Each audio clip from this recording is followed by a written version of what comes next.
Hey guys, welcome back to Strong Successful Male. So for today, I'm going to be going over an email from a viewer who pretty much tells me his story of the classic bait and switch marriage, where when he met before she was his wife, he met her, and in the beginning she was sweet and caring and loving and all that, and then they get married, rings are put on their fingers, they say I do, and then pretty much overnight, she goes freaking crazy.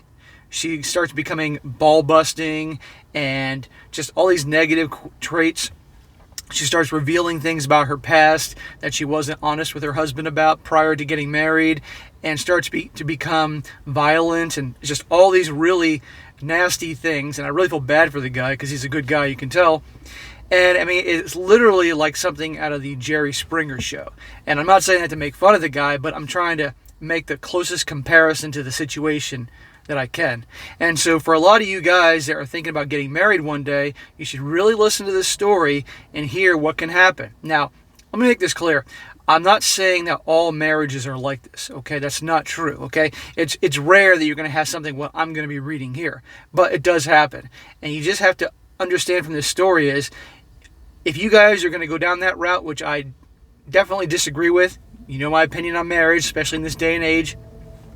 And I know there are a lot of you guys that are watching me that even though you watch the videos, either you are married or you're thinking about it, you really need to learn everything you can about the person you're getting married with. Because in this day and age, guys, the deck is stacked against us, and basically it's not worth it. But if you're going to get married, you know, you're in for a shitstorm if things go south, which typically in one form or another they do. So you really got to know everything you can about the girl you're going to marry before you do it, because it could change like that, and it does with this guy's situation. So, starts off saying, "Hello, sir. Firstly, I would like to thank you for all the work and illumination you bring to issues we men face. I definitely owe you a beer." Well, you're welcome. So my story is this. Back in 2015, I married my now ex-wife and honestly thought I was making a great choice. A lot of guys do. You know, the honeymoon period, everything's wonderful. And then, you know, reality sets in. People's true colors come out, especially after they say, I do. She had a bit of a reputation amongst some people, but I credited that with them just being salty that she left there. And I'm going to spell this out because if I say it, YouTube will probably flag the video. WHITE supremacist ranks. And he says in parentheses, I'm white too, but not even close to being that. Well, I sure as hell hope not, dude. And by the way, that should have been the big sign right there about her. But I'm not giving this guy a hard time, just pointing this out to you guys to always pay attention to these things early on and trust your gut, of course. So he says it about her, and he says, so I didn't pay them no mind. I knew that she had a party stage, but thought that since becoming sober, that was now history. Shocking to find out it wasn't. So he knows about her, I guess, people she associated with were the WHIT supremacist types. And now she's sober, as in she had to stop drinking, maybe because there was a problem. That's sign number 2. And obviously had a party stage. Now, everybody has a party stage, both men and women, but you start putting these things together, these are some clear-cut signs early on. So guys, you got to pay attention early on to these signs before you get seriously involved with anybody.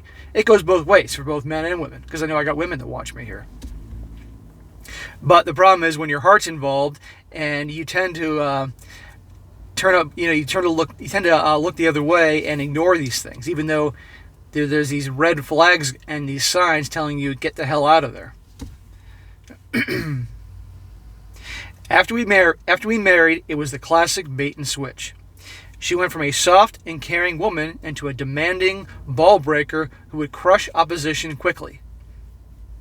About a year into the marriage, she didn't just use words to do this, but also violence.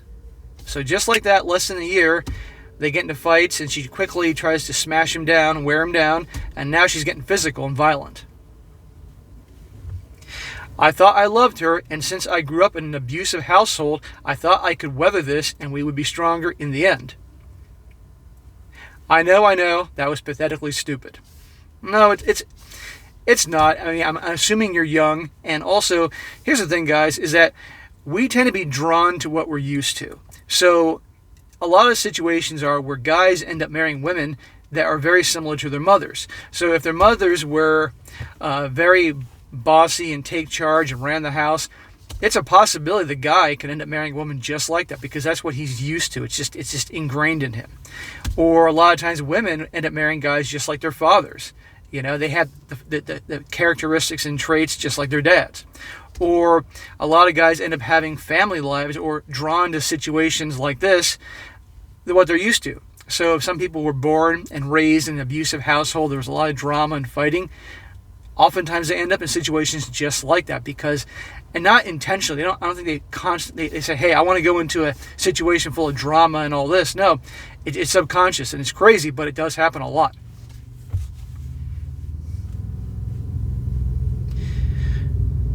He says here, also at the time she revealed, now listen to this, guys. Also at this time she revealed that her body count wasn't exactly as low as she had told me when we were dating. She told me then it was double digits and I didn't think too much of it. I myself have a fairly high count, and he says in parentheses, I used to be a stripper for Christ's sake. But then she revealed that her true count was in the 4 digits. 4 digits. Translation, over 1,000. That is a hell of a lot of sausage. Including her stepfather and brother, and she had to calculate it wasn't in the low end. Now I'm going to assume she means that her stepfather and brother had a high count. I'm going to give the extreme benefit of the doubt given this situation. That didn't mean she slept with her stepfather and brother. But you never know, because this woman, as you can see already, is nuts. I was and have since felt disgusted. I thought about ending it then and there, but somehow convinced myself that we could push through that and continue our marriage. So guys, you can see in the situation here, like right there, his gut was telling him, get out. But he stayed in anyway, okay? And a lot of people do that because they want to make things work.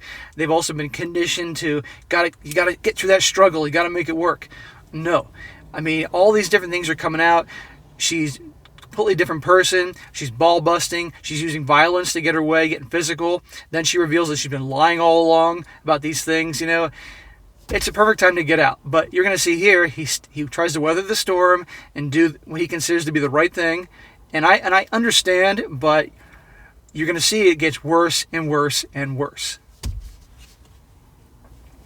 Moving forward a few years, I am running my own business. He says a dog daycare and training facility. Well, that's cool. And she becomes pregnant. I was elated to say the least. Shortly after my daughter was born, my business partner sold off the business using a couple of legal but morally crap loopholes and left the country. I was furious, but after communicating with my wife, we decided that I'll become the primary parent for our daughter and that her real estate appraisal business was doing well enough to allow this.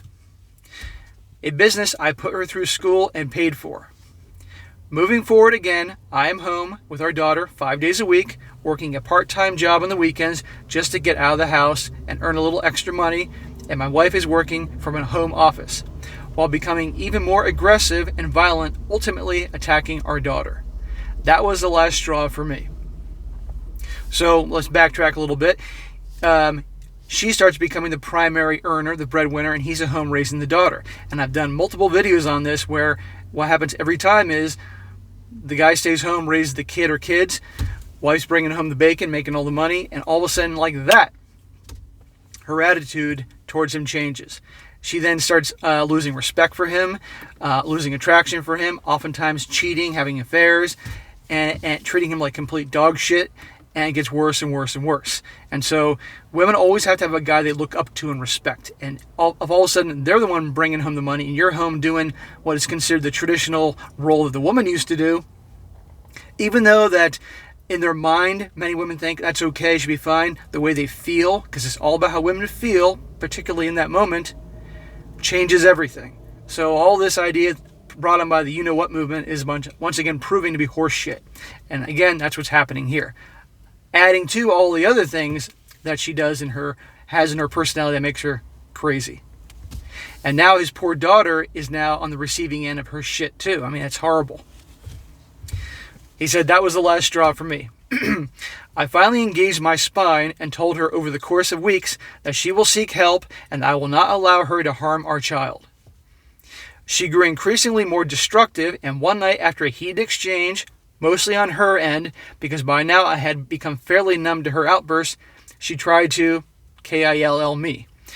Literally tried to KILL me. Broken bones, strangulation, and all-around attempted murder. I managed to survive by having to fight back and use force to stop her. The police were called, and even the officers drew pity from looking at me. Now, before any of you smartasses start making comments about him getting beat up by his wife, understand this, that if she started attacking him and he grabbed her and threw her off and she got some bruises on her, that's all she would need to do to file a complaint against him.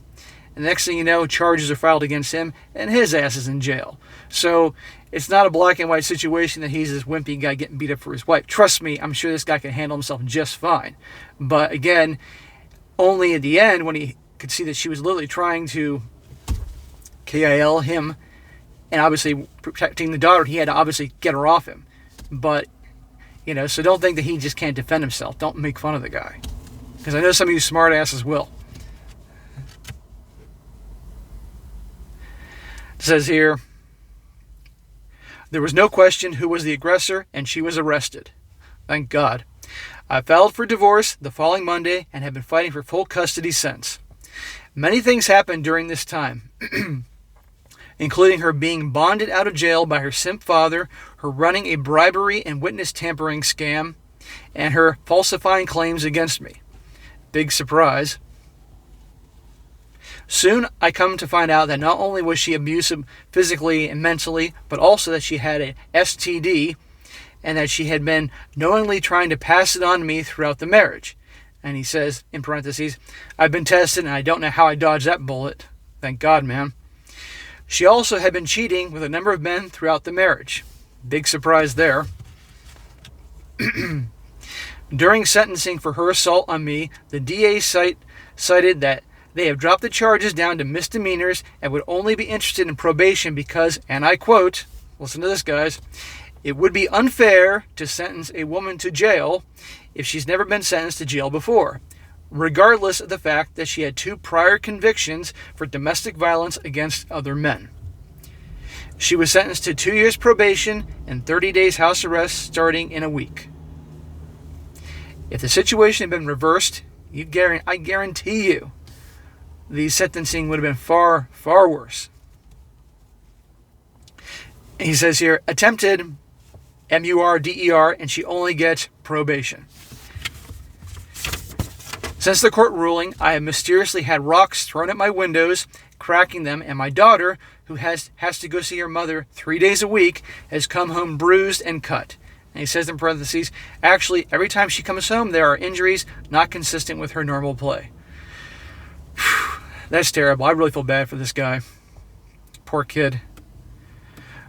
So as I wrap up this novel, I ask that you share this, my story, so that though you, some guy who's thinking about marriage and children, will hear what can happen and make the right choice and walk away. Thank you, sir, and I wish you and yours all the best. Well, this is quite a story, and thank you very much to the guy who wrote this for sharing the story. I'm sorry for the crap you've gone through, and I really hope that you do everything you can to get your life in order, and for God's sakes, do everything you can to get your daughter away from that witch, because already, as you said, she's coming back with injuries and bruises, and it's not going to stop. And not only is there going to be physical damage, there's going to be mental, emotional, and psychological damage. And on top of that, she's going to do everything she can to turn that poor little girl against you. So whatever you got to do to get full custody and make sure she is away from that crazy woman, do it. Because we've all heard horror stories about what happens sometimes to these nut jobs and the kids they have in their care. You don't want that to happen. And again, guys, hearing this story, I've read this a couple times before reading it, And I still have a knot in my stomach hearing this, and it's really sad. But again, guys, I'm not saying that all marriages are going to end up like this. But what I am saying is, for God's sakes, if you decide to take that leap, you need to do everything you can to learn about who you're marrying. Everything. Okay? They may not like that, but you got to do it. Find everything you can. And this goes both ways, because I know I have women that watch me too. Find everything else about the guy as well, because you just never know. And for the rest of you guys, that are kind of on the fence on the issue, remember, in this day and age, it is not the era of the marriage that our grandparents had. I'm dead set against it, and one day I'm going to sit down and make a video on all my reasons, based on my life experience, people I've known, and so forth, why I'm against marriage in this day and age. It just makes no sense given the environment we're in, and nobody's happy. And so, all right, guys, that's it for today. Be sure to comment down below, let me know what you think about this, and be sure to like the video, share with your friends, and subscribe. And I will catch you next time.